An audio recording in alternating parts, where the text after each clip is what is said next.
دوستو اگر ویڈیو پسند آئے تو مزید ویڈیوز کے لیے چینل کو ضرور سبسکرائب کیجیے گا، شکریہ۔ توہین رسالت کی مرتکب آسیہ ملعونہ کی رہائی پر پورے ملک میں جلسے جلوس جاری ہیں اور ملک تباہی کی طرف جا رہا ہے۔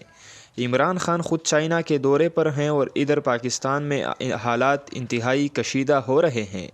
مولانا سمیع الحق کی شہادت بھی آسیہ ملعونہ کی وجہ سے ہوئی۔ مولانا سمیع الحق نے کچھ دن پہلے کہا تھا کہ عمران خان نے مجھے اپنے پاس بلایا اور کہا کہ میں آسیہ کے ساتھ کیا کروں، تو میں نے کہا کہ جو سزا لاہور ہائی کورٹ نے سنائی ہے اس پر عمل کرے اور اسے پھانسی دے۔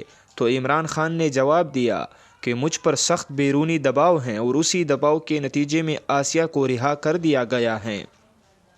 اب یہ سمجھنا کوئی مشکل بات نہیں کہ اس خبر کو لیک کرنے پر مولانا سمیع الحق کو بیرونی ایجنسیز نے شہید کروایا اور پاکستان میں حالات خراب کرنے کے لیے مولانا طارق جمیل صاحب نے عمران خان کو ٹیلی فون کیا ہے اور آسیہ ملعونہ کے خلاف لاہور ہائی کورٹ کا فیصلہ برقرار رکھنے کی اپیل کی ہے۔